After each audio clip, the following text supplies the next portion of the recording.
Good afternoon, everyone. So for our report, we will be tackling about science and technology and nation building. So let me start my report with a short story. A long time ago, in a small village in the Philippines, there is a young boy named Juan. Every night he looked up to the sky to guide his father's boat. The stars told them when to sail, and the waves told them when to get home. Years passed, and Filipinos like Juan discovered many ways to survive and thrive, such as planting rice using the phases of the moon, using bamboo as making houses, and crafting tools by using stones and metals. And this was the beginning of our science and technology in the Philippines, not born in laboratories but in everyday lives.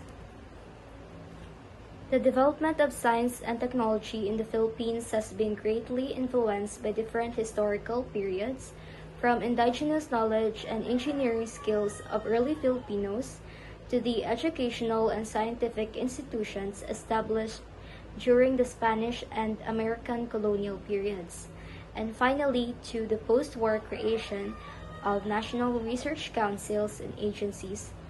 Each stage contributed to shaping the country's progress. These developments show how science and technology have always been tied to nation building and modernization. So firstly, during the pre-colonial period, early Filipinos showed practical knowledge in science and technology that supported their everyday life. They engaged in farming, fishing, mining, weaving, pottery, and metalwork using tools made from stone, bronze, and iron. They were also known for their skills in shipbuilding and seafaring, which made trade with nearby Asian countries possible. The most remarkable example of their technological ability is the Banawe rice terraces, which can be found in Banawi, Ifugao, and they called this back then as an engineering marvel that demonstrated their advanced understanding of agriculture and irrigation systems. Here comes the science and technology during the Spanish colonial period, where it started to improve because of Spanish influence. During the Spanish colonial period, science and technology in the Philippines developed through formal education and the establishment of institutions. One of their most prominent establishment here in the Philippines is the University of Santo Tomas, founded in 1611 by Archbishop Miguel de Benavides. It became the center of higher learning where medicine, pharmacy, philosophy, and the natural sciences were taught.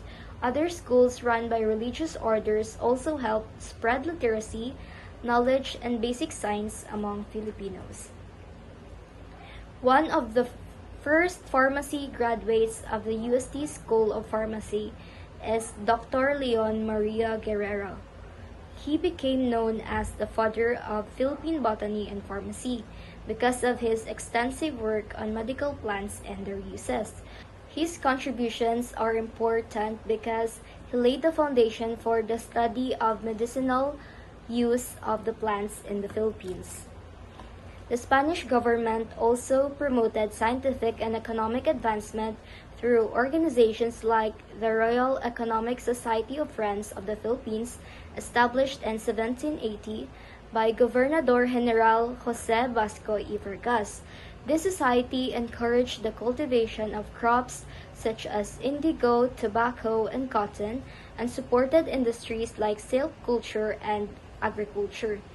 And also, one of the establishments during the Spanish colonial period is the Manila Observatory, founded by Jesuit priest in 1865 at Ateneo de Manila, focusing on meteorology, astronomy, seismology, and the study of Philippine flora and fauna. The observatory earned international recognition, especially for its accurate weather forecasting in the Asia-Pacific region. So just imagine back then, during the pre-colonial period, they had no observatories to determine weather local events. Next is the creation of telegraph systems. The introduction of telegraph system in the Philippines during the late Spanish period greatly improved communication across the archipelago. It allowed faster transmission of messages between provinces and Manila, which was essential for governance, trade, and military coordination. And most importantly, the creation of newspapers in the Philippines during the Spanish colonial period. The first newspaper in the Philippines was Del Superior Gobierno, published in 1811, while later publications like La Solidaridad became more prominent for promoting reforms and spreading nationalist ideas. These newspapers helped raise awareness and inspired Filipinos to seek education, progress, and independence. So La Solidaridad was very important during the Spanish colonial period because it served as the main publication of the propaganda movement, which advocated for political reforms, freedom of speech, and equality rights for Filipinos under Spanish rule.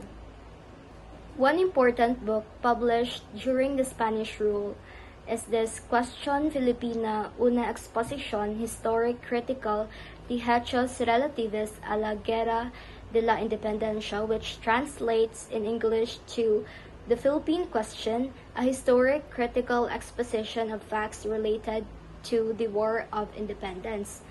In 1898, Mariano Ponce became the representative of the revolutionary government of the Philippines. With the connections he established with the Spanish intellectuals, he wrote this book which expresses the Philippine struggle for independence. This enabled the demand for establishment of more educational institutions. And lastly, for the Spanish colonial period, and most importantly, is the death of Rizal. Rizal's death brought attention to the cause of Ilustrados to prioritize education, knowing that education will empower Filipinos and help them gain independence. The Filipino people strive to further their knowledge and aim not only for independence, but for economic and technological development.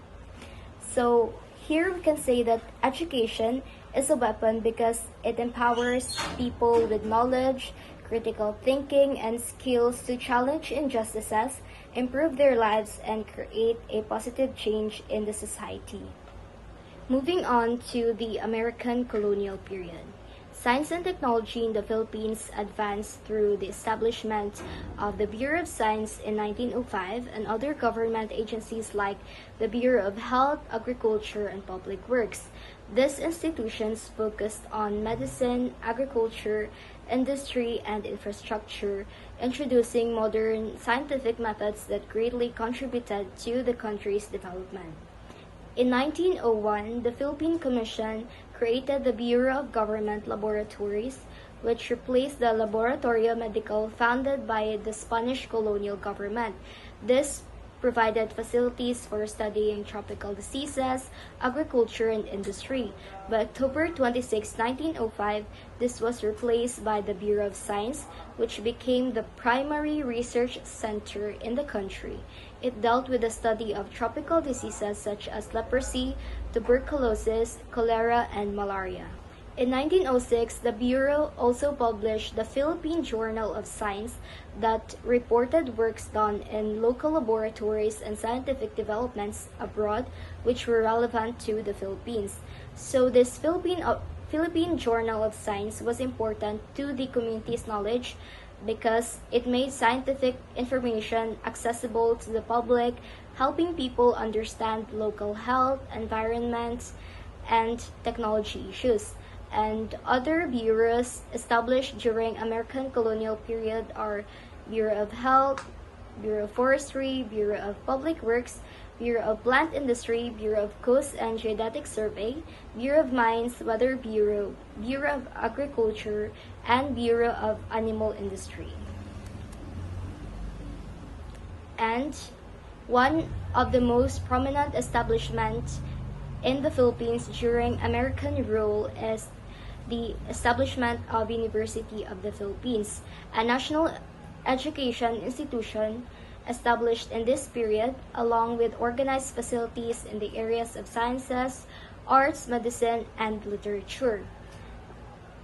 And National Research Council of the Philippines was established to actively involve the promotion of scientific researches in the country. Basic and applied research in the field of medicine and agriculture also received significant support during the American colonization. And of course, post-war to present period. After the war, the creation of more public and private educational institutions resulted in the increase of science and engineering students. However, there has been little innovation in the education and training of scientists and engineers. But if we compare it to the present times, there is an enhanced handling of science and engineering students, and they even have scholarships such as the UST scholarship for science major students. In 1947, the Philippine Bureau of Science was transformed into the Institute of Science. The Institute of Nutrition and the Science Foundation of the Philippines were also established under the Office of the President. In 1952, the Commission on Volcanology was created and placed under NRCP. And a Science Act of 1958 establishing the National Science Development Board to formulate policies for the development of science and technology programs and coordinate with different agencies. The act also founded the Philippine Atomic Energy Commission and the National Institute of Science and Technology, placing NRCP under NSDB. So, to sum it all up, connecting the different periods with the short story I told earlier, when the Spaniards came, one's life began to change. Schools were built, books arrived, and new tools have appeared. Later on, during American times, science became a part of formal education. Slowly, one's children and grandchildren became scientists, engineers, and innovators, continuing the journey that started with watching the stars. And today, as we talk about the history of our science and technology in the Philippines, we are really telling the story of one and all of us Filipinos by using our knowledge to survive, thrive, and improve our lives.